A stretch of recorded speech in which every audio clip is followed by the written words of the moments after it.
Good morning दोस्तों। मैं निर्मल पाठक एक बार फिर हाजिर हूँ आपके सामने। आज हम बात करेंगे जावा में ऊप्स कॉन्सेप्ट्स क्या होते हैं। किसके बारे में बात करेंगे आज हम? OOPs concepts of Java. Java के ऊप्स कॉन्सेप्ट्स के बारे में बात करेंगे। तो ये ऊप्स होता क्या है इसके बारे में बता देता हूँ मैं आपको। ऊप्स का मतलब होता है ऑब्जेक्ट ओरिएंटेड प्रोग्रामिंग। ठीक है दोस्तों, क्या होता है? Object oriented programming. ठीक है, और ये होता क्या है ऊप्स? ठीक है, इसके बारे में हम थोड़ा सा और बता देंगे क्या होता है। OOPs is a computer programming model that organize software design around data और objects rather than function and logic. तो क्या होता है, मतलब ये एक पूरी तरीके से ऊप्स कॉन्सेप्ट जो है एक मॉडल होता है। इसके अंदर सब कुछ मतलब ये बताता है कि हम जब किसी भी सॉफ्टवेयर को डिज़ाइन करते हैं, डेवलप करते हैं, तो उसमें हम जिन जिन चीज़ों का यूज़ करते हैं, जैसे कि डेटा हो गया, हम क्लास वगैरह बनाते हैं, ऑब्जेक्टेड बनाते हैं, और बहुत चीज़ें ऐसी होती हैं जो ऊप्स कॉन्सेप्ट में यूज़ करती हैं। तो उसके कुछ मेन टॉपिक्स हैं ऊप्स कॉन्सेप्ट्स के, मैं उनके बारे में आपको बता देता हूँ। ठीक है दोस्तों, थोड़ा सा आगे चलते हम बात करते हैं कि इसमें ऊप्स कॉन्सेप्ट के अंदर कौन कौन से टॉपिक्स आते हैं। ठीक है दोस्तों, पहला आता है ऑब्जेक्ट। ठीक है, इसके बारे में बात करेंगे। फिर आता है क्लास, उसके बाद आता है इनहेरिटेंस, फिर आता है पॉलीमॉर्फिज्म्स, फिर आता है एब्स्ट्रैक्शंस, फिर आता है इनकैप्सुलेशंस। ठीक है दोस्तों, सबसे पहले आता है ऑब्जेक्ट। तो ऑब्जेक्ट के बारे में बात करते हैं कि ऑब्जेक्ट होता क्या है। तो ऑब्जेक्ट आखिर होता क्या है। ऑब्जेक्ट जैसे कि हम कभी कोई क्लास बनाते हैं, तो उस क्लास में हम कोई भी वेरिएबल बनाते हैं, कुछ भी चीज़ मेथड बनाते हैं, तो हम उस मेथड वगैरह को ऑब्जेक्ट के थ्रू हम उसको एग्जीक्यूट करा सकते हैं। ऐसा नहीं है कि हम बिना ऑब्जेक्ट के नहीं करा सकते, बिना ऑब्जेक्ट के करा सकते हैं, लेकिन अगर उसी क्लास में अगर आउटसाइड हम उसको यूज़ करेंगे तो हमें उसका ऑब्जेक्ट बनाना पड़ेगा। लेकिन कुछ चीज़ें ऐसी होती हैं जिनका हमें खुद ऑब्जेक्ट बनाना होता है क्लास के अंदर। ठीक है दोस्तों, जब हम प्रोग्राम कराएंगे आपको तो उसके बारे में बताएंगे, लेकिन अभी हम आपको ऑब्जेक्ट के बारे में बता देते हैं। ऑब्जेक्ट होता क्या है।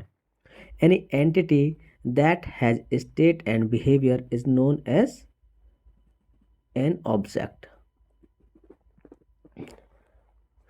हम किसी भी चीज़ की एक एंटिटी ले लेते हैं जिससे हमें, जैसे कि हमारे पास हमारा रूम हो गया। जैसे मैं अपने रूम में बैठा हूँ तो हमारे रूम में क्या क्या चीज़ है?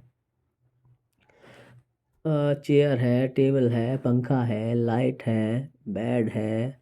ये सारी चीज़ जो है एक क्लास हो गया हमारे रूम। ठीक है, तो उसके ये ऑब्जेक्ट के थ्रू हम इसको कॉल कर सकते हैं। ये जैसे कि हमें अपना चेयर को कॉल करना है तो हम अपने रूम का एक ऑब्जेक्ट बनाएंगे, उस ऑब्जेक्ट के थ्रू हम चेयर को कॉल कर लेंगे। जैसे कि मैंने एक एग्जांपल भी दे रखा है। For example, a chair, pen, table, keyboard, bike, etc, it can be physical और लॉजिकल। ठीक है दोस्तों, जैसे कि एक फर्नीचर है, फर्नीचर एक क्लास हो गई तो उसके बहुत सारी चीज़ें हो जाएंगी, जैसे कि चेयर हो गई, टेबल हो गया, उसका बेड हो गया, सोफ़ा हो गया, ड्रेसिंग टेबल हो गया। इस तरीके से ये सारे फर्नीचर में आ जाते हैं। ठीक है, तो इनका एक ऑब्जेक्ट हो गया, तो इनका एक ऑब्जेक्ट बन जाएगा जो हमारे फर्नीचर को कॉल करेगा। ठीक है दोस्तों, इसके बारे में और देखते क्या होता है। An object can be defined as an instance of a class.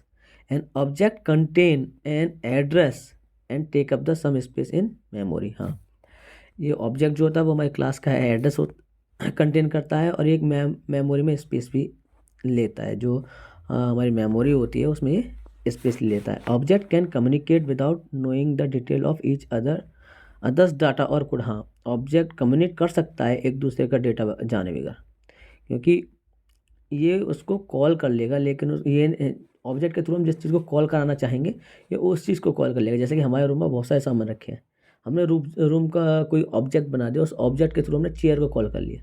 ठीक है दोस्तों, हमें बस रूम का पता है, लेकिन रूम के अंदर क्या क्या हमें ये नहीं पता। तो हमने रूम का एक ऑब्जेक्ट जो बना रखा, ऑब्जेक्ट के थ्रू हमने चेयर को कॉल कर लिया, लेकिन हमें ये नहीं बताना उस रूम में और क्या क्या है। हमें चेयर की ज़रूरत है तो हमने चेयर को कॉल कर लिया। ठीक है दोस्तों, हाँ, इसी तरीके से क्या है, the only necessary thing is the type of message accepted and the type of response return by the object. हाँ, जो भी चीज़ हम उसको कॉल कर रहे हैं वो फिर ऑब्जेक्ट के थ्रू ही हमारी रिटर्न होती है। एग्जाम्पल दे रखा है मैंने, a dog is an object because it has the states like colour, name, breed, etc. मैंने बताया ना, फर्नीचर हो गया उसी तरीके से उसके अंदर सारी चीज़ें आ जाती हैं। अब देखते हैं नेक्स्ट क्या, नेक्स्ट है क्लास। ऑब्जेक्ट के बारे में बात कर लिया, बात करें क्लास। क्लास होती क्या है? जब आप provide a reverse keyword class to define a class. हाँ, अगर हम कोड करते समय अगर हम क्लास को डिफाइन करेंगे तो हमें सबसे पहले क्लास कीवर्ड लेना पड़ेगा, जिससे हमें ये बताना पड़ेगा हाँ हम ये क्लास बना रहे हैं। जैसे कि हमने कोई ए नाम की क्लास बनानी है तो हमें पहले कीवर्ड लेना पड़ेगा क्लास, उसके बाद में हमको ए लिखना पड़ेगा। ठीक है दोस्तों। हाँ, तो मैं इसके बारे में बात करता हूँ, क्लास होती क्या है। The keyword must be followed by the class name. हाँ, क्लास नेम से पहले होना चाहिए, हमें उसको फॉलो करना चाहिए इनसाइड द क्लास। ठीक है। वी डिक्लेयर, हाँ हम क्लास के अंदर क्या क्या कर सकते हैं, हम क्लास के अंदर मेथड डिक्लेयर कर सकते हैं, वेरिएबल डिक्लेयर कर सकते हैं, हम लॉजिक बिल्ड कर सकते हैं क्लास के अंदर। ठीक है दोस्तों, मेथड कर सकते हैं अपने, हाँ मैंने बता दिया मेथड का। तो क्लास के बारे में बात करेंगे। A class can also be defined as a blueprint from which you can create an individual object. हाँ, हम क्लास का एक इंडिविजुअल ऑब्जेक्ट बना सकते हैं, हम क्लास को एक ब्लूप्रिंट भी कह सकते हैं। ठीक है, हम क्योंकि इसके ऑब्जेक्ट के थ्रू ही कॉल कर सकते हैं। तो अब देखते हैं नेक्स्ट टॉपिक क्या है ओप्स कॉन्सेप्ट में, यह है इनहेरिटेंस। इनहेरिटेंस का मैं सिंपल सा एक फंडा बता देता हूँ। इनहेरिटेंस होता क्या है? इनहेरिटेंस का मतलब होता है कि हम किसी एक चीज़ का गुण दूसरे पार्ट में लेके जाते हैं। जैसे कि बाप के गुण बच्चे में आते हैं। मैं उसी तरीके से बता देता हूँ। अगर हमारे पास दो क्लास हैं, क्लास ए और क्लास बी, हमें कुछ डाटा क्लास ए का क्लास बी में यूज़ करना है। ठीक है, तो हम क्लास बी में एक्सटेंट वेरिएबल के थ्रू हम क्लास ए को इनहेरिट कर सकते हैं। ठीक है, ए क्लास ए का डेटा हम क्लास बी में यूज़ कर सकते हैं। तो ठीक है, मैं इसी तरीके से हम बताते हैं कि when one object require all the properties and behavior of a parent class। ठीक है, तो सॉरी पेरेंट ऑब्जेक्ट, जब किसी एक ऑब्जेक्ट को प्रॉपर्टी एंड बिहेवियर चाहिए होती है अपने पेरेंट ऑब्जेक्ट की, तो उसे इनहेरिटेंस कहते हैं। It is known as inheritance. It provides code reusability. हाँ, मतलब सिंपल सा मतलब होगा कि हमें कोड दोबारा लिखना नहीं पड़ेगा। जो क्लास ए में लिखा हुआ है, अगर हमें वो क्लास बी में यूज़ करना है तो हम उसको इनहेरिट कर सकते हैं, हमें उस कोड को दोबारा लिखने की ज़रूरत नहीं पड़ेगी। तो नेक्स्ट है, in Java inheritance means creating new classes based on existing ones। A class that inherits from another class can use the methods। हाँ, उसके मेथड भी यूज़ कर सकते हैं हम। उसके एक न्यू क्लास बना सकते हैं। जैसे कि हमने पहले क्लास बनाई, उसके बाद हम न्यू क्लास बना सकते हैं और उसमें उसके मेथड भी यूज़ कर सकते हैं, वेरिएबल्स का भी कॉल करा सकते हैं। ठीक है, and fields of that class. हाँ, मतलब इस तरीके से मेथड्स एंड फील्ड्स, हम वही होगा उसका जो पार्ट है हम उसको यूज़ कर सकते हैं। You can add new fields and methods to your current class as well. हाँ, हम जो नई क्लास बना रहे हैं उसमें भी कुछ अपनी तरफ से ऐड कर सकते हैं। ठीक है दोस्तों, पर हम उसका यूज़ पेरेंट क्लास में नहीं कर सकते हैं। ठीक है दोस्तों, केवल हम जो पेरेंट क्लास है उसको यूज़ कर सकते हैं चाइल्ड क्लास में, ना कि चाइल्ड क्लास को यूज़ कर सकते हैं पेरेंट क्लास में। ठीक है दोस्तों, नेक्स्ट बात करते हैं पॉलीमॉर्फिज्म के बारे में कि पॉलीमॉर्फिज्म होता क्या है।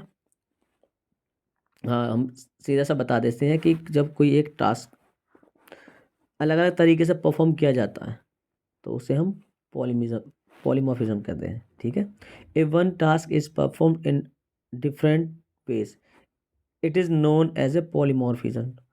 फॉर एग्जाम्पल, हाँ बता देते हैं कि जैसे कि हमें किसी भी कस्टमर को अपने प्रोडक्ट के बारे में बताना है तो हम उसको अपने प्रोडक्ट के बारे में बहुत चीज़ें बता देते हैं और हम कुछ एग्जाम्पल करके भी दिखा देते हैं कि जी ये ऐसे हो सकता है, ये ऐसे हो सकता है, ये ऐसे हो सकता है। ठीक है, हाँ मैं एक बार आपको एडिशन में थोड़ा सा बता देता हूँ कि ये पॉलीमॉर्फिज्म किस तरीके से यूज़ कर सकते हैं। Use method overloading and method overriding to achieve polymorphism. ठीक है, मतलब कि जब हम कोई मेथड यूज़ करते हैं तो हम सेम नेम का यूज़ कर लेते हैं लेकिन पैरामीटर्स अलग दिए जाते हैं उसके अंदर। जैसे कि हम किसी मेथड को कॉल करा रहे हैं, उसके अंदर हमने एक पैरामीटर दे दिया। अगर हम किसी नेक्स्ट मेथड को कॉल करा रहे हैं, वो सेम नेम दे करके हम उसके अंदर दो अलग अलग पैरामीटर्स कॉल करा दिए।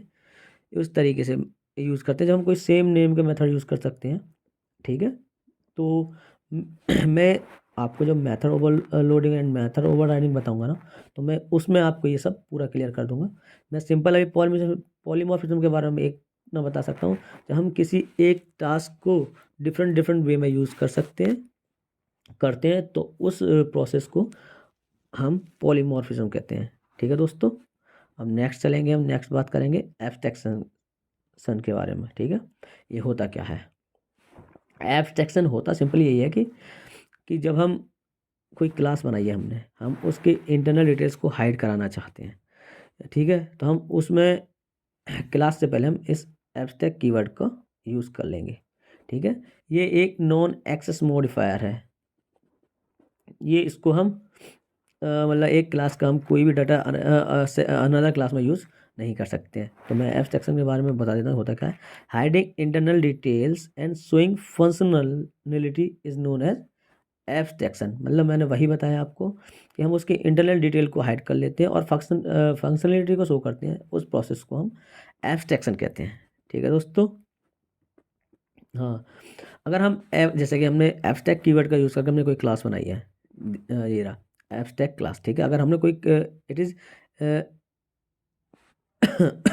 सॉरी दोस्तों, हाँ, एब्स्ट्रैक्ट क्लास हो देखे is a restricted class that can not be use to create object. ठीक है, इसका हम ऑब्जेक्ट नहीं बना सकते हैं, लेकिन हम इसको इनहेरिट कर सकते हैं एक क्लास से अनदर क्लास में। ठीक है, with the help of extend variable. ठीक है दोस्तों, एक्सटेंड कीवर्ड।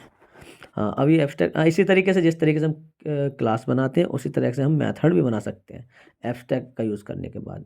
मतलब कोई फंक्शन जहाँ यूज़ कर सकते हैं तो हम उसको भी एब्स्ट्रैक्ट कीवर्ड के थ्रू यूज़ कर सकते हैं। ठीक है, can only be used in A abstract class. हाँ, एब्स्ट्रैक्ट क्लास में हम एब्स्ट्रैक्ट कीवर्ड का एब्स्ट्रैक्ट फंक्शन और मेथड का यूज़ कर सकते हैं। And it is does not have a body, इसकी कोई बॉडी नहीं होती है। The body is provided by the sub class inherited from. हाँ, मतलब कि इसकी कोई बॉडी नहीं होती है, क्योंकि ये सब क्लास के द्वारा इसको प्रोवाइड की जाती है वो बॉडी। ठीक है दोस्तों, अब हम नेक्स्ट बात करते हैं अब इनकैप्सुलेशंस क्या होता है। ये लास्ट है इसके बारे में हम बात करते हैं, ये इनकैप्सुलेशन होता क्या है। वाइंडिंग और wrapping code and data together into a single unit. हाँ, जब हम कोई कोड लिखते हैं तो हम उसमें डेटा का यूज़ करते हैं। ठीक है दोस्तों, डेटा का यूज़ तो करते ही हैं, क्योंकि हमें कोई भी चीज़ बनानी होगी तो उसके लिए हमें डेटा चाहिए ही चाहिए होगा। तो डेटा और कोड को जब हम किसी एक सिंगल यूनिट में करते हैं तो उस प्रोसेस को हम इनकैप्सुलेशन कहते हैं। जब किसी सिंगल यूनिट में हम डेटा और कोड दोनों को एक साथ रखते हैं तो उस चीज़ को हम क्या कहते हैं? इनकैप्सुलेशन। ठीक है, जैसे कि मतलब इनकैप्सुलेशन से समझ में आ रहा होगा कैप्सुलेशन। ठीक है दोस्तों, इसका मतलब सिंपल समझ में आ गया। जैसे कि हम कोई दवाई बनाते हैं तो कैप्सूल जो बना हुआ होता उसके अंदर हम जिस तरीके छोटी छोटी गोलियाँ जो होती हैं हम उनको एक करके पूरा एक कैप्सूल बना देते हैं। तो उसी तरीके से बाइंडिंग द डाटा और code together into a single unit are known as encapsulations. ठीक है दोस्तों, इसके बारे में थोड़ा बताएं। We can create a fully encapsulated class in Java by making all the data members of the class private. हाँ, फुल्ली इनकैप्सुलेशन क्लास बना सकते हैं by the help of private, क्या कहते हैं, with the help of making all the data members of the class private. हाँ, class